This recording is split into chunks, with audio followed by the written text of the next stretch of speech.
Sıreli Toraganlar, Parayega.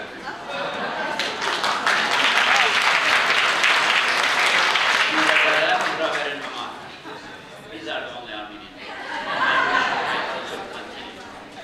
First, I have to apologize for my casual dressing because I work with you, and I thought we are among our. Give a chair to stay on. First, I wish to thank the Committee for the Commemoration of the Armenian Genocide for inviting me today.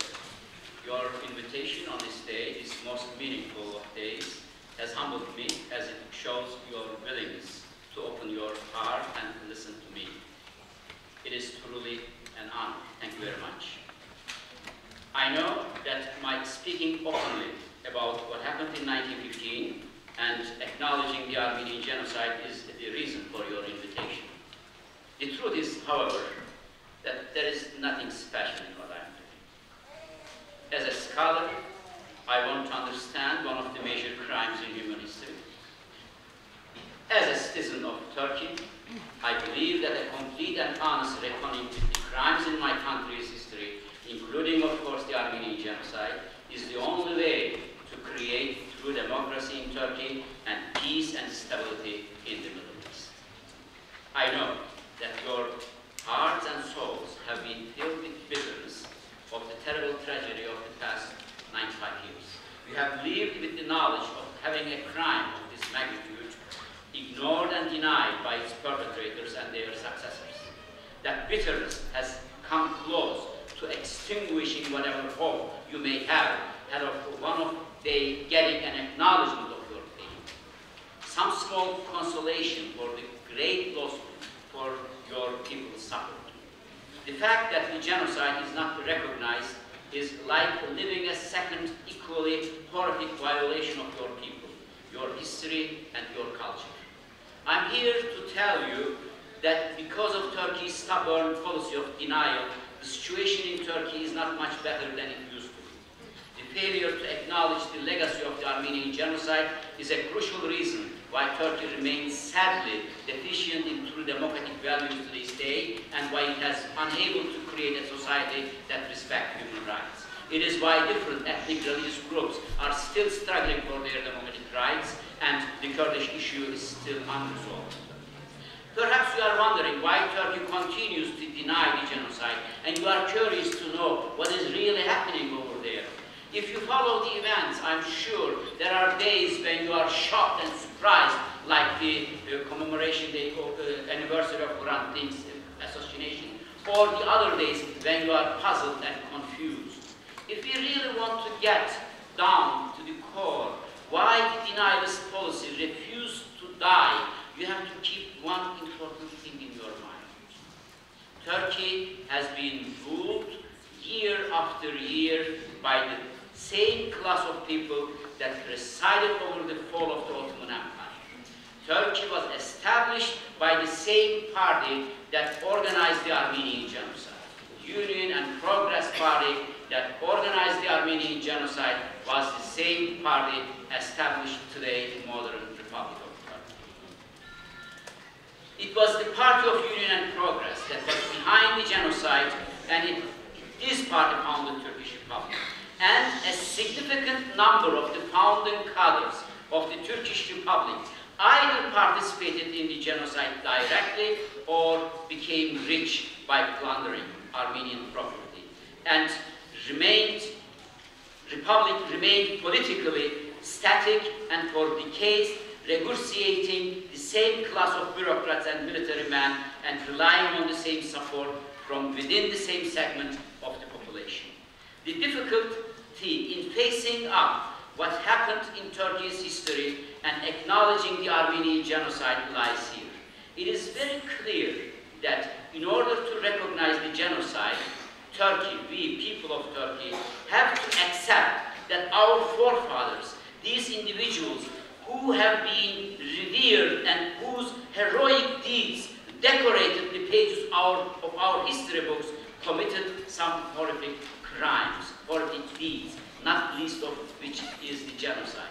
It requires that the Turkish nation to accept that those great saviors and those people who created a nation from nothing, how we learn in school, and they were murderers and thieves. It is so much simpler to completely deny the genocide and to seize the initiative and face the prospect of an obliteration of the ingrained notions about the Republic and our own national identity.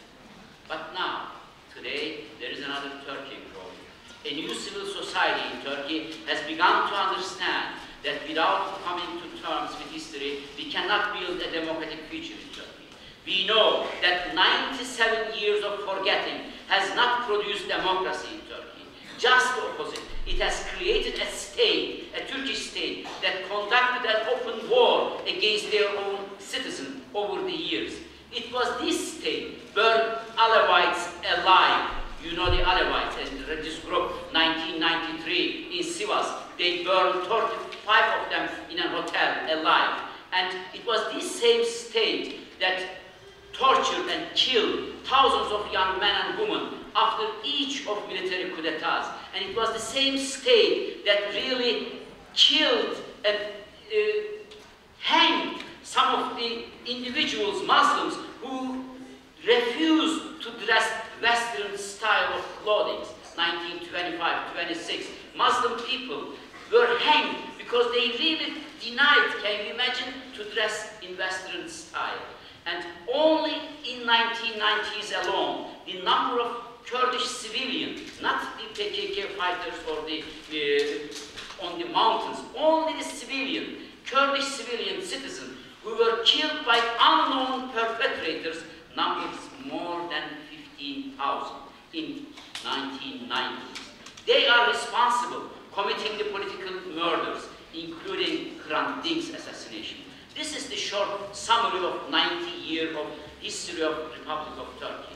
We, people of Turkey, know that forgetting the past, not knowing what happened to Armenians, has been one of the main reasons of these 97 years of tragedy, and actually remembrance and open reckoning with the past is essential for our democracy in Turkey.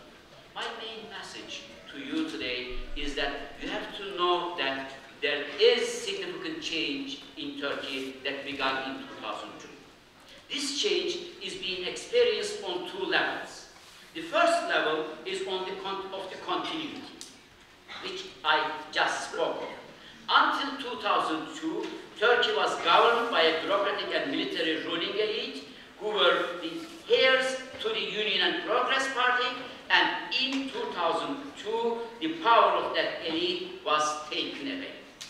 The AKP, the Islamist party, is not from these ruling elites. And these were the military and bureaucracy who opened the war against the people of Turkey and created the picture that I draw about. These were who organized the military coups of 1960, 1971, 1980, 1997. These generals are being arrested one by and thrown into jail. Today, over 200 generals, colonels, and high-ranking officers are sitting in prison and paying for the military coups and for their political murders in 1990s. I know this is small consolation because those in power still continue to deny the Armenian genocide.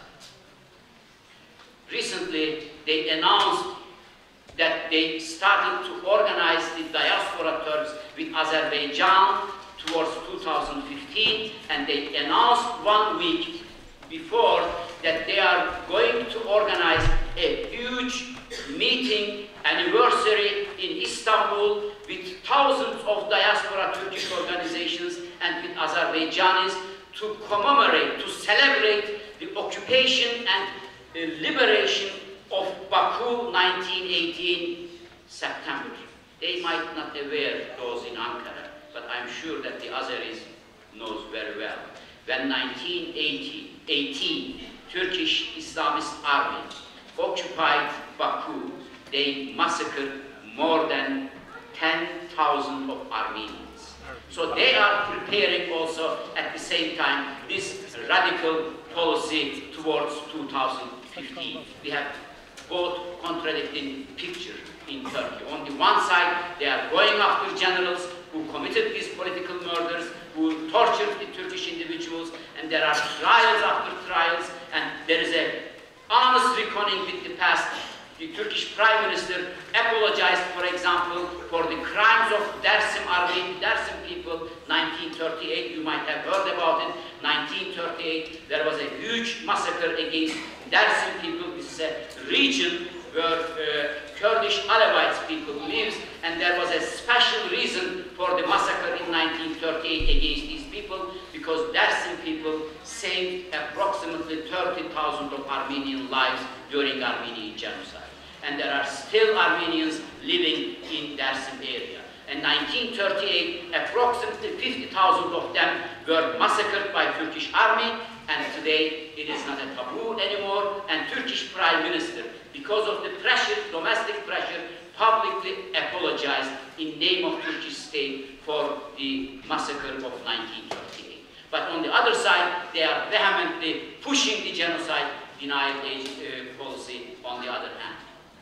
So, but on the other side, I think there is another reality also you have to know. In order to understand this reality, we have to make a very clear distinction between the Turkish state and Turkish people.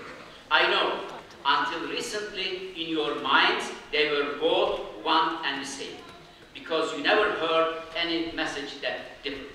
You consider everyone in Turkey to be a denialist. For you, a Turk was someone who murdered your ancestors, who represented the murderers, or who supported the policy of denial. This is completely understandable when all you saw and heard was denial. It is true that for the past 95 years, the Turkish state has tried to suppress the truth about history with a very intense policy of denial. It has tried to erase society's memory and to get people to think about the event of 1915 in a way that the state wanted them to think. I don't consider it an exaggeration to refer to this as a brainwashing campaign, or better yet, an ideological terrorism in Turkey. First, the state has filled the young minds of students in the schools with an account of history marked by extreme nationalism. I'll give you a couple of examples how we grew up in our schools, how they taught us the history. Our children and we were educated in an atmosphere of paranoia in which we are made to believe that everyone in the world is an enemy of Turks, that we are surrounded by greed.